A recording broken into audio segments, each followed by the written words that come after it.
Hey and welcome back, I'm Alana and today we're going to be talking about The Brink by Holden Sheppard. This will be a spoiler-free book review for the latest novel by this Australian author who has written in the past Invisible Boys. So this is his second novel and the only one that I have read by him as of yet, but since reading The Brink I want to go back and read Invisible Boys. Now, The Brink is about a group of schoolies, kids, or school leavers, whatever you call them in your state or your country, who are on their way to celebrate the fact that they've just finished year 12. So they've been derailed from their original plans to go to a certain place in Western Australia. That town has said nope, and they now go to Brink Island instead.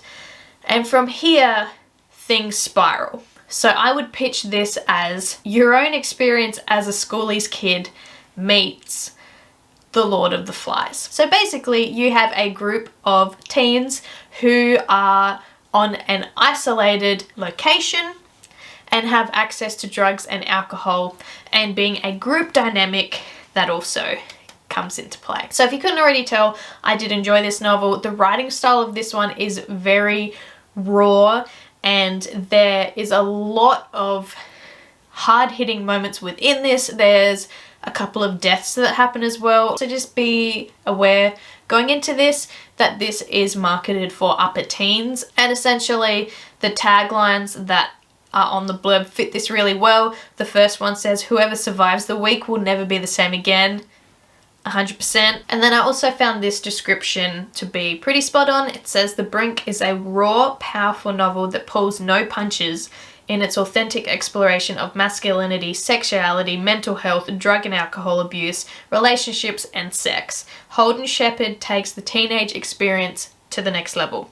All true, and all within this novel. So there are some big themes and done in a really good way. So I'm going to start by talking about how this book is written. We follow 3 different point of views. So we follow Kaya, Leonardo, and Mason, who, in the case of Mason and Kaya, are popular but kind of on the outskirts of the popular group due to their own reasons. And Leonardo, who is straight up not a popular kid, he's the geek, he's shy, he suffers from anxiety attacks and asthma, and somehow he ends up bunched in with the popular kids to go to schoolies. So Leonardo essentially is trying to reconnect with his old school friend Jared, who he was friends with back in primary school, but because of the shift from primary school to high school that we all experience, he is no longer close to Jared, but he wishes to be, whereas Jared is king of the popular group and doesn't really want much to do with Leonardo.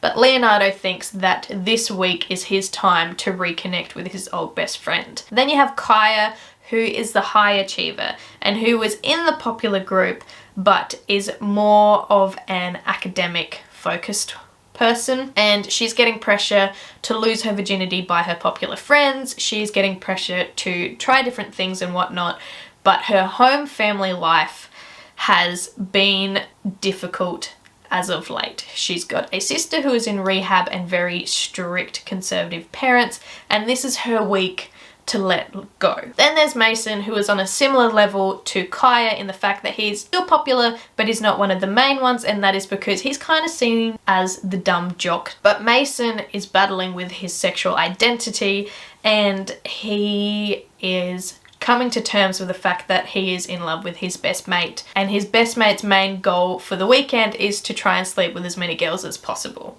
So there is that conflict arising as well. I did really enjoy the fact that we got these 3 main characters as our 3 point of view people through which we viewed the story, and that's because they weren't the core popular kids. I think core popular kids are harder to relate to, whereas these 3 characters were on the outskirts and were very, very relatable. There was aspects of each that I saw in my own teenage experience, and I really appreciated their viewpoints. I felt like the main character or the favorite of this story was Leonardo, because when I did read this book I had access to an early copy and there was a letter in the front of it from the author who said that he himself struggled with fear and anxiety growing up, and to write this novel took a lot because he had to go into that. So I'm wondering if maybe just my experience of having read that letter from the author made me feel like Leonardo was the main character, or if he was just slightly more. It could also be the fact that Leonardo's character arc was my favourite of the three as well. The other two were also very good, and all three characters have satisfying arcs, in which I mean their story starts here, they have the conflict, and then they end here. They all go through that change and that progression, but I feel like Leonardo's was just that bit more powerful, and I really love their self-realization throughout. I really enjoyed the writing style of this one as well. It felt like the character was speaking directly to you. It was very informal and raw, but I enjoyed that aspect. I will say a couple of times, not throughout, but just a couple of times the voices sounded a little bit similar. And I'm not sure if this is just the use of first person for a couple of them, but they did sound a little bit similar at times, but I could still really enjoy it. And it was very clearly like, this chapter is Kaya's, or now we're hearing from Mason. But yeah, that was only a very slight criticism that I had. And I still really enjoyed the writing style, like I said. I also enjoyed the look into the group dynamic that this novel explored.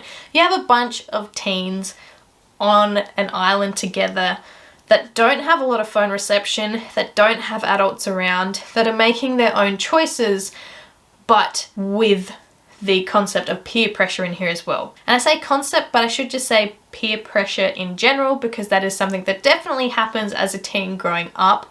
And with the popular king and queen of the group, and then the ones around them, and then the next layer again, there's going to be some of that definitely throughout this. It explores the pressure to fit in, and then flips it and shows you why you shouldn't try to fit in, especially when you see some of the characters reacting together and being very reactive when a person winds up dead, and the kind of group takeover hive mind situation that happens, calling back to Lord of the Flies, which then feeds into the murder mystery aspect of this as well. So I love this one for its coming of age thriller vibes. I think that's what I got the most out of this, was watching these three characters just start from here and end up here. And then yeah, for the fact that there were dead bodies cropping up, and we're all on this island together, so who has done it? It's somebody amongst us. So overall, I really enjoyed this novel by Holden Sheppard. It comes out in August 2022, and I highly encourage you to pick it up. Just be aware of some of those content inclusions at the start there. So comment down below if you'll be wanting to pick up this novel now, or if you've already got it. What are your thoughts? Let me know down below. So thanks for hanging out, and I'll see you again soon. Bye!